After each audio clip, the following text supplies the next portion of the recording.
لیکن آپ دیکھیں کہ ہمیشہ آئیڈیل صورتحال نہیں ہوا کرتی، ہر شخص اتنا کنسیڈریٹ نہیں ہوتا. لیکن اللہ تعالیٰ نے عورت کو جہاں شوہر کو باہر کی مشقت دی نا، کتنی مشقت ہوتی ہے گرمی میں، دھوپ میں.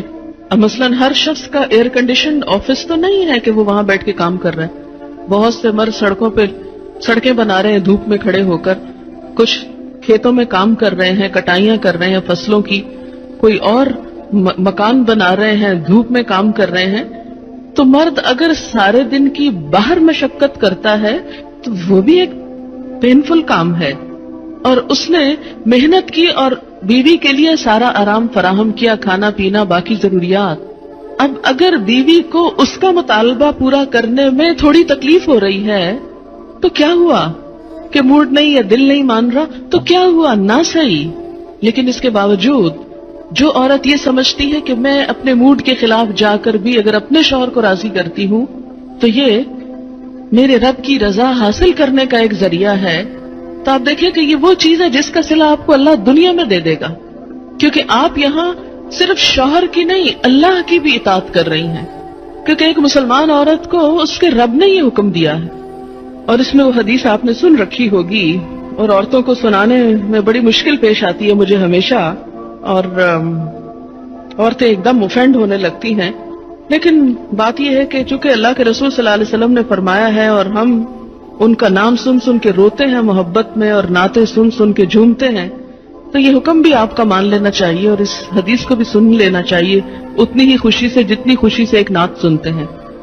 نبی صلی اللہ علیہ وسلم نے فرمایا، جب مرد اپنی بیوی کو اپنے بستر پر بلائے اور وہ نہ آئے تو صبح تک فرشتے اس پر لعنت کرتے ہیں. بخاری کی روایت ہے، کتاب النکاح.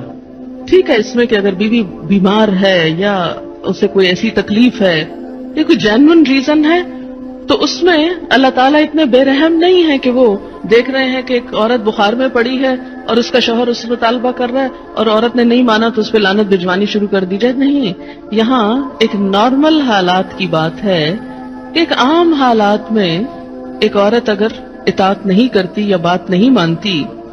پر اسی لیے ایک اور حدیث ہے، حضرت ابو ہریرہ کہتے ہیں کہ آپ صلی اللہ علیہ وسلم نے فرمایا، اگر عورت کا خاوند اس کے پاس موجود ہو تو وہ اس کی اجازت کے بغیر نفلی روزہ نہ رکھے.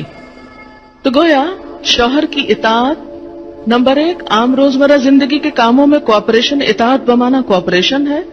طوعاً کا مطلب ہوتا ہے خوشی سے کام کرنا. نمبر 2 اس کی خاص ضرورت یا تقاضے کو پورا کرنے میں اطاعت.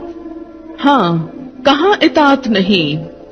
جب وہ کوئی حرام کام کرنے کو کہے، جب وہ کوئی ناجائز کام کرنے کو کہے، جب وہ اللہ اور اس کے رسول صلی اللہ علیہ وسلم کی مرضی کے خلاف کام کرنے کو کہے. لا طاعت لمخلوق فی معصیت الخالق. مخلوق کی اطاعت جائز نہیں خالق کی نافرمانی میں. اگر اللہ تعالیٰ کسی کام پہ ناراض ہے وہ اطاعت جائز ہے. بہت سی خواتین کو دیکھا ہے جہاں اللہ کی نافرمانی ہو رہی ہے وہاں تو شوہر کی بات بھاگ بھاگ کے مانی جا رہی ہے، اس لیے کہ وہ اپنے نفس کے مطابق ہے نا. آپ سب جانتے ہیں کہاں کہاں. لیکن جہاں شوہر کی اطاعت اللہ کی رضا کے مطابق ہے لیکن ہماری رضا کے خلاف ہے تو پھر ہم وہاں نہیں بات مانتے. تو بسا اوقات ہم بظاہر اللہ کی رضا کا لیبل تو لگاتے ہیں، ہوتی اندر سے اپنے نفس کی اطاعت ہے. اور بعض اوقات شوہر کی اطاعت کا لیبل لگاتے ہیں لیکن وہاں بھی اصل میں نفس کی اطاعت ہوتی ہے کہ ہمارا اپنا دل وہی چاہ رہا ہوتا ہے جو شوہر چاہتا ہے اس وقت. بعض اوقات کئی غلط کام شوہر چاہتے ہیں نا کہ بیوی کرے، ہم خود بھی وہ چاہ رہے ہوتے ہیں ساتھ، اس لیے آڑ لے لیتے ہیں جی شوہر نہیں مانتے. مثلا سر ڈھکنا شوہر کو پسند نہیں، کیا کریں، اب شوہر کی اطاعت بھی تو اللہ ہی نے کہا ہے. یہاں شوہر کی ہم 100% اطاعت کو تیار ہو جاتے ہیں کیونکہ اندر سے اپنا دل جو ساتھ ہے. لیکن جب رات کو شوہر بلائے وہاں اپنا دل نہیں، لہذا چاہے اللہ تعالیٰ کتنا ہی فرمائے سب اطاعت بھول جاتے ہیں.